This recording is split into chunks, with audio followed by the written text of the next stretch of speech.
Үзе салмак тавышлы тынак шәхес ул. Шул ук вакытта кешегә уйлаганын әйтеп бирә, икейөзле түгел. Һәр нәрсәнең яхшы ягын күрергә тырыша. Мин көләргә яратам үзем. Менә Туфан абый Миннуллинда монда портреты юк инде. Галиаскар Камал театрында портреттан.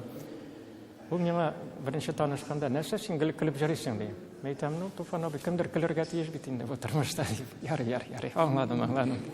Зарфатышының менә шушы нечкә күңеллелеге, аның сабырлыгы, аның һәрбер кешегә менә шушы бер тәнәлсез яшәп үлүе.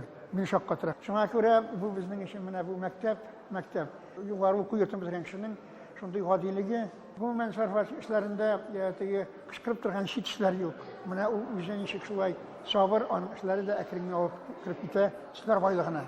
Аның турында төсләр патшасы диләр. Рәссам колористлар күп түгел, бармак белән генә санарлык. Иҗатында дөньяның матурлыгын күрсәтә. Картиналарында миллилек ярылып ята. Чын татар рухын бирә ала ул. Һәрбер эш ул якын үзеңә. Нинди булса да, килеп чыкса да, килеп чыкмаса да, анда бик күп көч бирелгән, бик күп уйлар бирелгән. Шуның өчен мин икенче карыйм сәнгатькә. Менә күп кешеләр бит сату өченме, теге ничектер карыйлар. Тон нидер яклы. Миңа менә кая вакыт ике тесне дөрес алсаң, якын гына. Менә сами шулсы бик главный килеп чыга. Һәр иҗат эшенең үз тарихы. Әйтик, әбигә хат килде картинасын ул Харис Якупов остаханәсендә 3 көн 2 кич качып иҗат итә. Остазы ошатмый. Шулай да картина Мәскәү күргәзмәләрендә зур уңышка ирешә. Зөфәр Гыймаев аны авыл өенең һәр нечкәлеген белеп аңлап ясаган. Миңа бик темасы шада. Үзем дә кичкенә булганда, авылга җиргәндә, әбиләр берәм теге яшәгәннәр, бер үзе яшәгән әбиләр. Улым киләле, хат укып бирәле дип инде укый беләдер, 6 яшьтән инде мин укып бирәм дә, миңа конфетме чәйләр эчертеп, җәйкене бит чәй эчәргә самовар зур, тирләп. Әйдә улым эчә, мин чәй яратам, кичкенә вакыттан. Менә шу минем тема булды ул. Зөфәр Гыймаев әби-бабайларны бик яратып иҗат итә. Аларның эчке халәтен сурәтләп, уй-фикерләрен актарып күрсәтә ул. Шул ук вакытта аның картиналарында дөньяга күзләрен түгәрәкләндереп караган балалар да бар. Гомере буе калада туып, калада яшәсә дә, сала аны үзенә тарта. Заманында Чуашстанның Тарханы авылында 5 ел яшәп иҗат итә. Татарстандагы Күки авылында да күп кенә иҗат җимешләре туа. Ничек инде анда яратмаска авылны? Әтисе Әлки, әнисе Саба районында туган. Гаилә башлыгына заманында Үзбәкстанга китәргә туры килә. Зөфәр Гыймаев шунда, Наманган шәһәрендә туа. 1 яшендә кире кайталар. Казанда яшәгәндә аларга композитор Салих Сайдашев ешкырып йөргән. 1,5-2 яшь минем Нургазиз абый белән әтинең абыйсы белән дуслашып җирделәр алар. И дәвәнигә гел киреп җирделәр алар. Мин кичкенә булганда гелидә инде, мине күрсә, күсәсендән конфет чыгардыр Салих абый. Шәчләр сары, турында кызгылт сары дип инде, теге темный, красный дип инде, проволока шикелле. Бер әти инде, аяга бер теге машинка белән авыртып нагылып аладыр, аннары үсә. Менә Салих абый башын, ой, сине кызлар яратыр дип, менә шундый шәч булгач. Зөфәр Гыймаевның әнисе еш кына театрларга йөртә торган була. Театр яратуы шул вакыттан калган. Иҗатында режиссерлар, артистларга зур игътибар бирә. Бу сүрәт минем 60 яшемә, минем юбилейга эшләгән иде. Бөтен менә карашларымны, эчке дөньямны шул кадәр оста сүрәтләде. Бу бик сирәк художникка бирелә торган сәләт дип уйлыйм мин. Зөфәр Гыймаев ул миңа калса бүген Татарстанда иң талантлы рәссамнарның берсе. Бигрәк тә портретта инде ул. İtizəli miyədi. Sizin içki dünyağızını bilirgə kirəkdir. Həm çınlap da ol mənə var bir, mindidir, uy fikir var mıydı? Məndə postoy kişi dügül bu. Görünüb dura. Шәхесләрне ясаганчы Зөфәр Гыймаев аларны башта кунакка чакыра икән.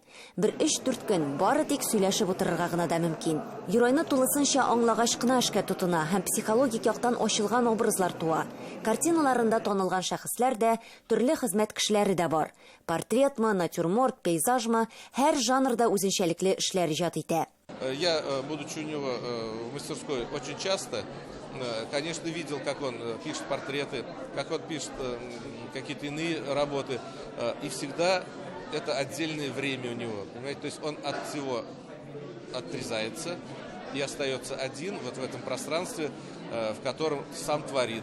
Творит тихонько, свет всегда только направлен на картину, живопись его разная, но она качественная и она, конечно, высокого уровня. 4 yaştan uq resimler yasay başladım indi. Stel yaşlarında oturup ipindiyden samolyotlar bik yarattım indi. Samolyotlar bik aşası теләгән идем. Зөфәр Гыймаев Казанда сәнгать мәктәбендә, аннан сәнгать училищесында, соңрак Репин исемендәге Ленинград сынлы сәнгать, скульптура һәм архитектура институтында белем ала. Казанда Харис Якупов җитәкчелегендәге остаханәдә дә эшләргә насыйп була. Пантомима белән дә шөгыльләнә ул. Бу кешенең мимикасын, йөз бит үзенчәлекләрен аңларга ярдәм итә. Хатыны белән танышуында да пантомиманың өлеше зур. Простаков дигән бер малай вокально-инструментальный ансамбль булды инде анда. Менә ул консерваториядә укыды Казанда. Әйдә әле бер нәрсә капустникка килеп нәрсә булса да күрсәтегез дип килдек. Килсәк, бер кыз күрсәтте тоже пантомима консерваториядан. Танышып алдык. Мин инде әзрәк мен әйтәм, ярый, әзрәк тәнкыйтьчелеге. Ярый, менә мин Полонинны күрсәткән иде, Слава. Җаным белән таныш, Слава Полонин белән. Вот. Ярый дип аннары, ярыймы сезгә җиргә ди инде шунда. Юдинага мен әйтәм, ярый, пожалуйста, Казандан бер кыз җыри. Озатырмын, мин дә Казандан инде калганнары Юдиннан. Менә шулай җыри башладым. Хәзер инде алар 36 ел бергә, бер малай, бер кыз үстергәннәр. Зөфәр иҗаты, мин иҗаты кеше. Менә ике кеше булгач шундый авыр була. Һәр вакыт ушан, үз эшенә битләнгән, бер үзе генә ярата утырырга, альбомнарны карап, әзерләнә картиналарга. Зөфәр Гыймаев 11 ел Татарстан рәссамнар берлеге рәисе булып тора. Ул вакытларда иртәнге 6дан төнге 12гә кадәр эштә булган көннәре күп булган. Еш кына бер тәгам ризык, хәтта су да капмый идем ди. Булар да сез калмагандыр. 7 ел инде яман шиш белән көрәшә ул. 4 операция кичергән. Мин бәхетле кеше, бик бәхетле. Менә бу авыру ләксә дә, шуңар да бәхетле. Шуны да күрергә биргән ди Алла ди. Мин инвалидностьта ясамадым үземә. Миңа 4-нче степень рак метастазы күптән инде таныш врачлар да, давай инвалидность акча кирәкми. Мин әйтәм, мин нигә акча? Миңа яшәү кирәк. Менә фумала кулымда кәгазь киндер. Ансы булса, мин иң бәхетле кеше. Иң яхшы иҗат эшем әле алда, ди Зөфәр Гыймаев. Ул һәр вакыт эзләнә, яңалыкка омтыла. Исәнлек-саулык телибез Зөфәр Фаат улы. Эльвира Хөснетдинова, Татарлар, Казан.